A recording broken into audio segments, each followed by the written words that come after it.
Ikut soalan nombor 4.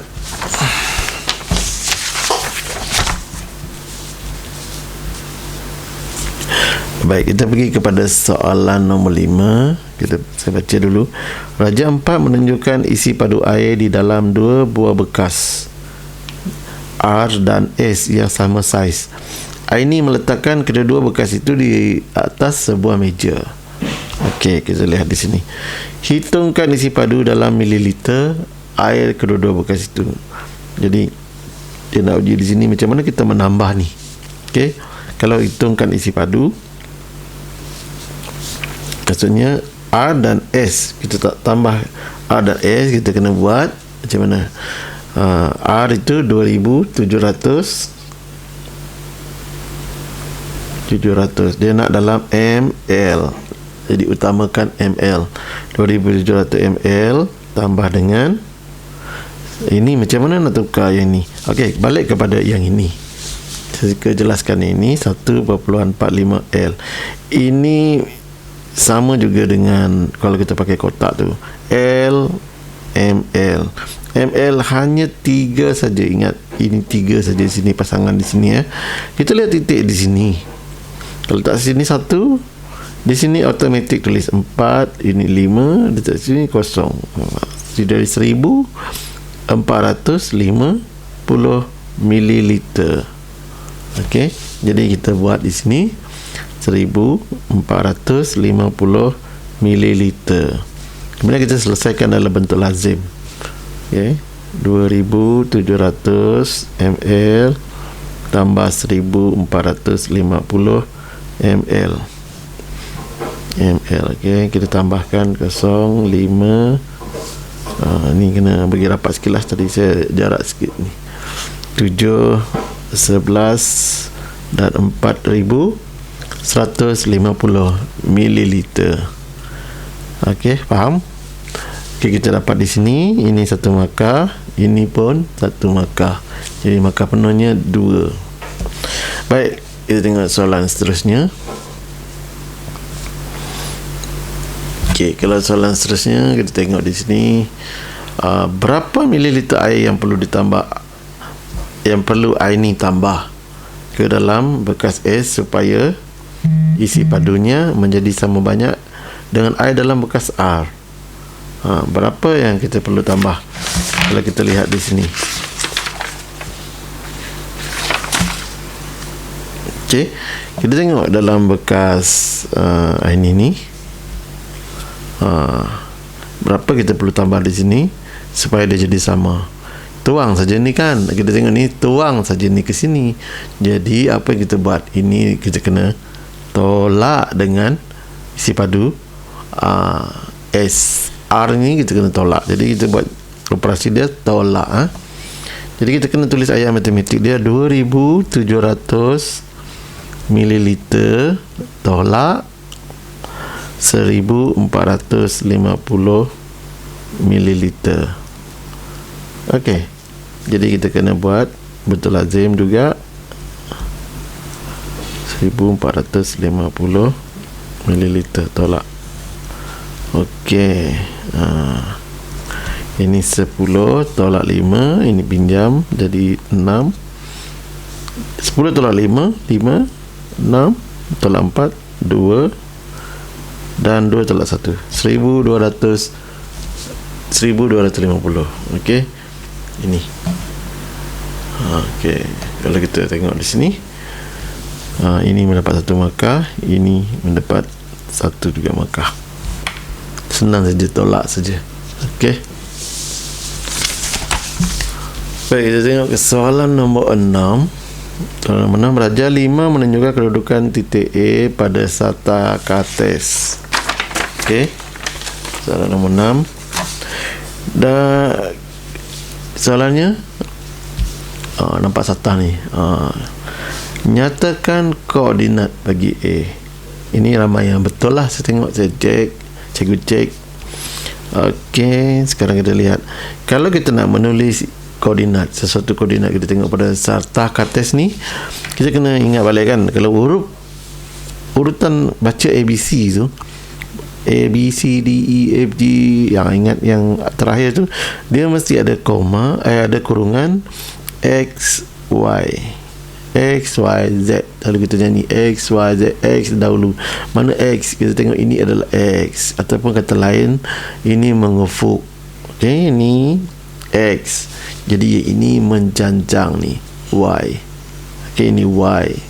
Jadi kalau kita baca dia, kita tengok bahagian mengufuk ni. Okey, 3, 1, 2, 3, 4, 5. Jadi kita tulis dia kurungan 3,5. Macam tu, dapat satu markah. Okey, mudah saja. Kita tengok Arizal bergerak 5 minit 5 unit mengufuk. Okey, 5 minit mengufuk dan 3 unit mencancang dari asalan. Di sini asalan tu di sini.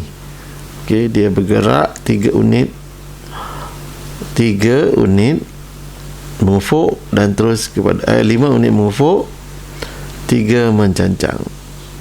3 mencancang. Okey, jadi hitungkan jarak. Kalau kita lihat di sini, kalau kita ingat perkataan jarak, murid-murid semua mesti rujuk kepada skala. Rujuk skala ni, 1 unit mewakili 2 km. 1 unit ni dari sini, sifar kepada 1. Ini 1 unit. Jadi tadi kalau 5 di sini bergerak, berapa kali langkah? Dah jadi 8 kan? Jadi 8. Jadi kalau 8, maksudnya kita tengok 5 unit tadi tambah dengan 3 unit, dia jadi 8 unit kan? Dia jadi darab dengan 2 kilometer, macam ni. Ataupun 8 unit tadi, 8 unit semuanya darab dengan 2 kilometer. Jadi berapa?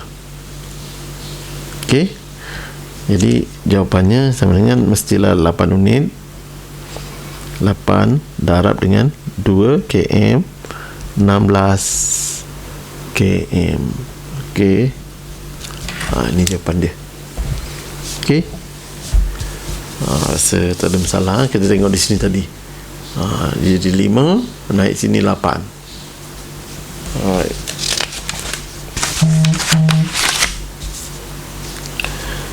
Kita pergi ke soalan seterusnya, soalan nombor 7. Okey, dalam satu ujian matematik, Afia menjawab 27 daripada 50 soalan dengan betul. Berapa peratuskah markah Afia? Okey, kita tengok di sini, berapa peratuskah markah Afia? Okey, kita jawab. Kalau dia dapat 27 saja jawab, kita kena gunakan pecahan ni. 27 daripada per 50. Okey, 27 daripada 50 ni per 50 darab dengan 100%. Okey, kalau tak pandai nak buat pemansuhan, kalau nak buat pemansuhan pun boleh 1 potong sini. Okey, 5 darab 1, 5 darab dengan 2. Jadi 27 darab dengan 2 bahagi 1%. Jadi 54%. Okey, kalau tak faham juga, kita boleh buat 27 darab dengan 100, ini panjang lah. Kemudian bahagi dengan 50 pun boleh, tapi dia panjang sikit nak buat macam ni. Okey, dari macam 2700 bahagi dengan 50. Sama juga, buang ni 5 darab 5 25. 7 tolak 5 ialah berapa? 7 tolak 5 20. Okey, jadi sini 4 20. 54%. Ini boleh terima. Okey, kita lihat di sini. Soalan B. Puan Wina melabur sebanyak 12,000 ke dalam sebuah syarikat saham. Selepas setahun, jumlah pelaburannya menjadi 12,600. Kirakan dividen yang diperolehi bagi pelaburan Puan Wina. Macam mana nak buat ni? Kirakan dividen dia. Kalau kita tengok di sini, dividen, tengok duit asal dia 12,000, tapi bila hujung tahun dia jadi 12,600. Kita boleh tengok yang ni congak saja kan. Berapa dividen di sini, jadi operasinya adalah tolak. Okey, kita kirakan duitnya 12,600 pada hujung pelaburannya. Wang pelaburan tu menjadi inilah kan. Okey, tolak dengan 12,000 duit simpanan asal dia. Baik, kita buat bentuk lazim. 12,600 tolak 12,000. Okey, sifar 6. Okey, maksudnya pelaburan dia adalah ini dividen dia RM600. Okey, RM600. Kita boleh tulis juga RM600 begini, ada titik. Okey, jangan lupa titik. Okey, baik, baiklah. Kita tengok satu lagi soalan C. Diberi 10 soalan dalam ujian matematik. Ada 10 soalan. Jika anda ingin mendapat 90%, berapa soalankah yang perlu dijawab dengan betul? Okey, macam mana kita buat? Okey, 10 soalan kita nak jawab untuk mendapat markah 90%. Jadi kalau markah 100%, kita jawab 10 lah. Okey, semua betul. Jadi kalau 90%, dia akan jadi 9. Maksudnya kalau kita nak pengiraan, dia lebih complicated sikit. Dia ada 90/100 darab 10 begini. Kita jawab mansuh ini, mansuh ini, dan akan menjadi 9 soalan. Okey, harap semua dia faham lah. Ini secara kefahaman saja, sebab dia satu markah je ni. Baik, kita pergi ke soalan nombor 8. Soalan nombor 8. Rajak 6.1 menunjukkan 3 keping kad nombor. Ini 23.007, 2.363, 4.7. Cari hasil tambah bagi 3 keping kad nombor ni. Tambah saja. Dia nak uji kita di sini menyusun nombor perpuluhan ni. Ingat, kita kena ingat, nombor perpuluhan adalah titik paling penting di sini. Okey, pertama kita tulis 23.07.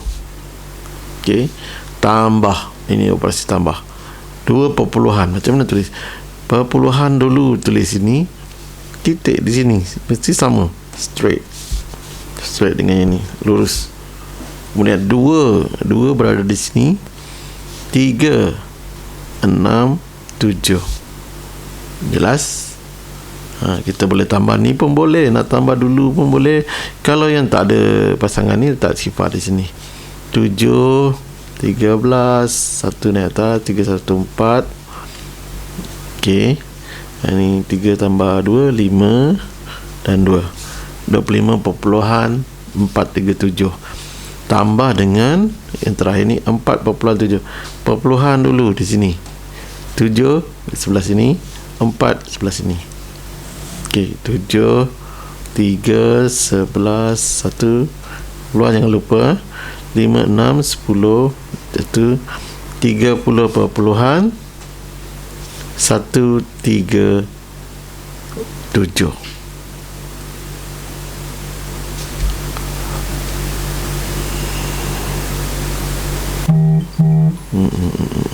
Okay, delete kesilapan di sini, 363. Ada kesilapan sikit di sini, 3, ini 3. Baru betul. Okey, Ini maksud ni ada kesalahan tadi di sini ialah 2.363. Maaf, saya ada salah tadi, salah pandang. Okey, jadi jawapan dia 30.133. Tengok ramai yang betul ni, tak ada masalah. Okey, ini yang kedua ni ada ramai yang tak betul lah. Okey. Raja 6.2 menunjukkan sebuah segi empat tepat yang dibahagikan kepada beberapa bahagian yang sama besar. Yang dibagikan kepada sama besar. Macam mana kita buat? Okey. Kita lihat yang ini. Apa soalan dia? Nyatakan bahagian yang berlorek daripada seluruh raja dalam bentuk perpuluhan. Kemudian bahagikan jawapannya dengan 5. Ini yang ramai yang tak buat ni. Sebenarnya yang ni dia dah buat, tapi yang ni tak buat, dia terlupa. Okey, nyatakan bahagian yang berlorek. Macam mana kita buat? Semua yang berlorek tu adalah 7 per berapa? Per 10 kan? 7 per 10. Ini maksudnya 7 per 10. Ada yang jawab 7 per 3 lah, ini tak betul, ataupun 3 terbalik. Tengok ni tak berlorek ni. Jadi kita tengok keseluruhan ni, kita kira ini adalah 10, jadi 7 yang berlorek ni. Apa maksud tadi? Macam kita tengok soalan nombor 2 tadi. 7 bahagi dengan 10. Kalau kita bahagi banyak cara ni. 7 bagi 10. 7 per 10. Kita boleh pindah titik juga yang ni. Sekali ke kiri. Kalau kita pindah titik, kita nak pindah dia, kita tengok di sini, bahagi dengan 7 bahagi 10. 7 titik di sini. Okey, bahagi 10 gerak ke kiri, 0.7. Jadi macam ni. Kalau nak bahagi biasa pun boleh 7 bahagi 10. Jadi sifar di sini. Okey, tetap titik 0.7. 70. Jadi sifar perpuluhan, dia nak uji kita membahagi dengan 5. Bahagi perpuluhan. Okey, sifar perpuluhan 7 dibahagi dengan 5. Sifar perpuluhan 7 kita buat bentuk lazim. Begini. Macam mana nak bagi ni? Okey, kita buat sifar. Kemudian kita turun 7. 1 kan? Ini 1 darab 5. Kemudian tolak adalah 2. Tapi dia tak cukup letak titik yang ni sebab ikut ini. Okey, tak cukup. Jadi letak ni tambah saja kosong sini. Jadi 5 darab 4 20. Okey, jadi jawapannya 0.14. Okey, ini dapat 1 markah. Dia mendapat 2 markah. 1 markah, 1 markah. Okey, harap semuanya jelaslah.